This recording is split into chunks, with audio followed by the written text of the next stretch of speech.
కేపీలో ఎక్కడ అక్రమ బియ్యం పట్టుబడిన మూలాలు కాకినాడలోనే. ఆ మూలాలు సరాసరి వారంపూడి చంద్రశేఖర్ రెడ్డి సోదరుడు వీరభద్రారెడ్డి అనుచరుడు వినోద్ అగ్రవాల్ దగ్గరికే వెళ్లి ఆగుతున్నాయి. అంతలా వీరిద్దరూ కాకినాడ పోర్టును అడ్డాగా చేసుకుని వేల కోట్ల రూపాయల విలువైన పేదల బియ్యాన్ని బొక్కేశారు. వైసీపీ పాలనలో అధికారులను మేపి రేషన్ బియ్యం వ్యవస్థను కుళ్లుపొడి చేశారు. ప్రభుత్వ ఖజానాను దండుకున్నారు.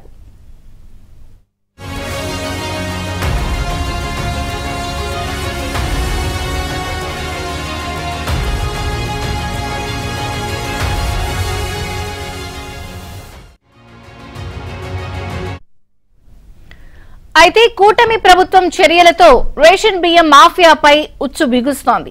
స్మగ్లింగ్ ముఠాల ఆట కట్టించడానికి ఎట్టకేలకు ఏపీ ప్రభుత్వం నడుం బిగించింది. బియ్యం అక్రమార్కుల దందాపై లోతైన దర్యాప్తు కోసం సిట్ ఏర్పాటు చేసింది.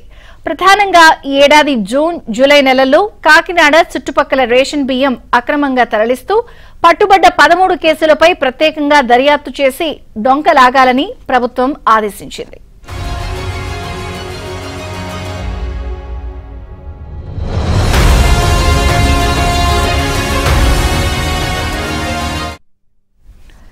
రేషన్ బియ్యాన్ని స్మగ్లింగ్ చేస్తూ దొరికిపోయిన ఈ కేసుల్లో కాకినాడ సిటీ వైసీపీ మాజీ ఎమ్మెల్యే వారంపూడి అనుచరులకు చెందిన కంపెనీలు ఉన్నాయి.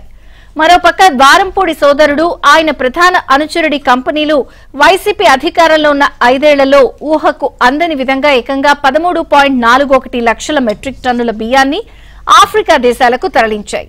ఈ బియ్యం విలువ 4,995 కోట్లు.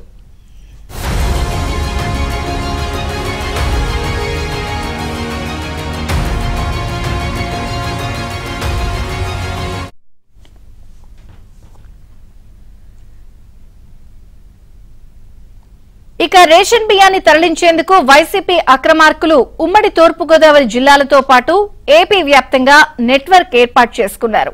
రేషన్ బియ్యం కిలోకు 10 రూపాయలు చెల్లించి లక్షల టన్నులు కాకినాడకు తరలించేస్తారు. ప్రధానంగా వారంపూడి చంద్రశేఖర్ రెడ్డి కుటుంబం, ఆయన అనుచరులు రేషన్ వ్యవస్థను కుళ్లబొడి చేశారు.